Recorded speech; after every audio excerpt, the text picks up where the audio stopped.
Hello everyone, it's Andy from Petrolhead, and I'm back in my Model S, and I've just driven a Model 3 Performance for the first time, and there's another video on that on my channel, so please check that out. I'll put the link below.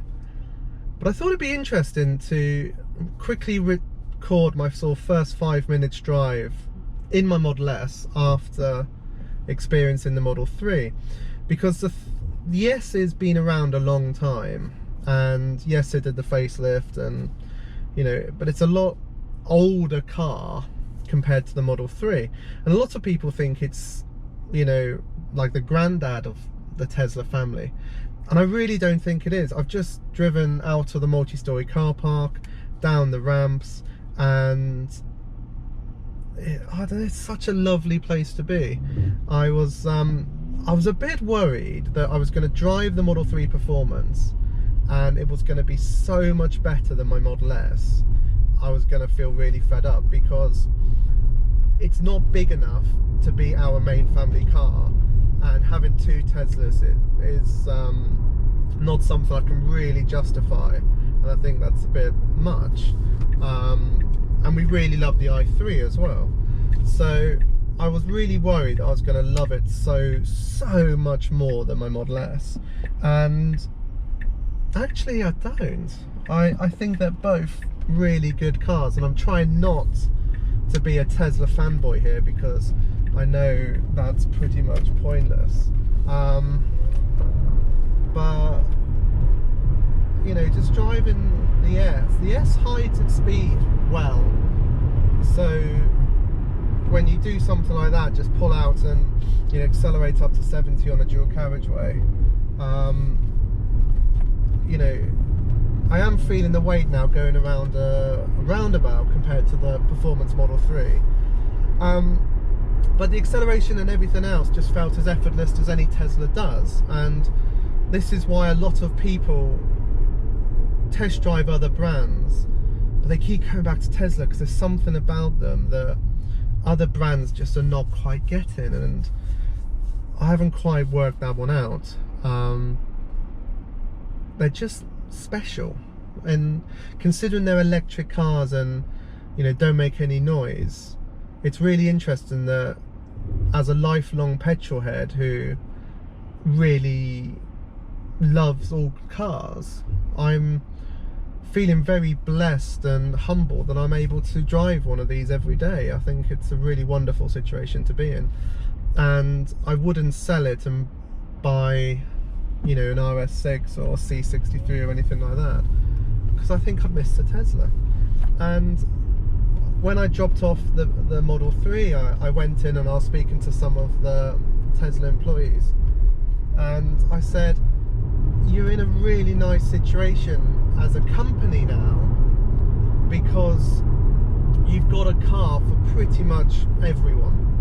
You don't have the sports car yet, but that's coming. You don't have pickups and commercial vehicles, but again, they're coming. But for families and road cars, you've got a really nice situation, because if you want a small car for around town with that's very economical to buy and very economical to run, you've got the Tesla Model 3 in any of the non-performance ones. If you want a car for track days, you get the Tesla Model 3 Performance because it's got track pack. You know, if you want a bigger car, like, I'm amazed how much stuff I can get in this Model S. You know, we needed a roof box on our previous SUV to take the same amount of luggage to Disneyland that we took in this really easily. I'll get past this BMW. So, you know, it's and then if you need the 7 sort of adult seats or the extra storage, you've got the Model X.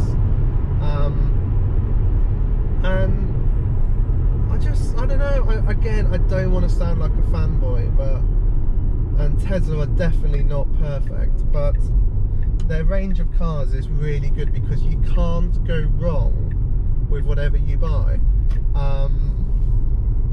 That's saying more about how good the Model S is than the Model 3 Performance, because the Model 3 Performance was epic. You know, it was a really fun car to drive.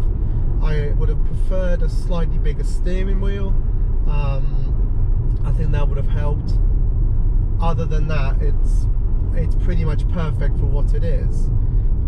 You know, but equally the Model S is just a wonderful car. And this isn't even a P, this is a sort of a standard 75D. So it's, you know, it's a good scenario they've got in. The Model S is a proper 5 adult seater. It has a lot more space in the back. I did sit in the Model 3 in the back with I'd left the driver's seat how I would have it, and it was a bit cramped on my knees. It was fine on the headroom, which was quite nice. Because I've seen reports that the rear headroom in the Model 3 is not very good. I'm 6'2". There was plenty of space in the back, and I'm long in the back as well. So it's not like I've just got really long legs.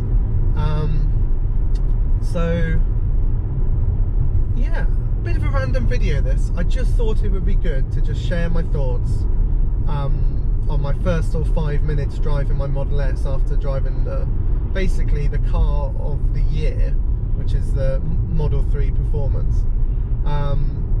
But I'm chuffed to bits with my S. You know, the Model 3 wasn't even out when we were buying it. What we may have done, if it was, is bought the Model 3 Performance and then, you know, a cheaper SUV alongside it. But then I would have had to be burning petrol and diesel now, which isn't really what I want to do. So I think my dream lottery win plan is still keep the S and add a Roadster. But it might be that we change Kate's, well, she refers to it as her car, so we drive the two cars probably equally actually. But it might be that we change her i3 to a Performance Model 3 when we can afford to in a couple of years, and that would be pretty cool.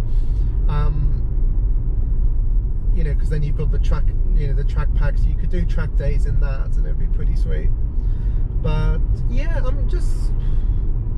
I'm feeling very humble that I get to own a Tesla at all, because it's shown me that even the granddad of the family, as I said earlier, the Model S is still a bloody good car, and really enjoyable car to drive. So yeah, interesting one. But I hope you've enjoyed this rambling. I'm trying to do various different things on the channel. I didn't want to I feel that if there's something interesting that I've experienced or I thought I have, I should share it. And you know, if you want to watch it, it's there. If you don't want to watch it, you don't have to. So, but do subscribe and check out my other videos. I've got quite a mix now, all from a lifelong petrolhead, now drives 2 electric cars. So yeah, anyway, off to Buckingham, and I'll speak to you later. Thanks very much. See you soon. Bye bye.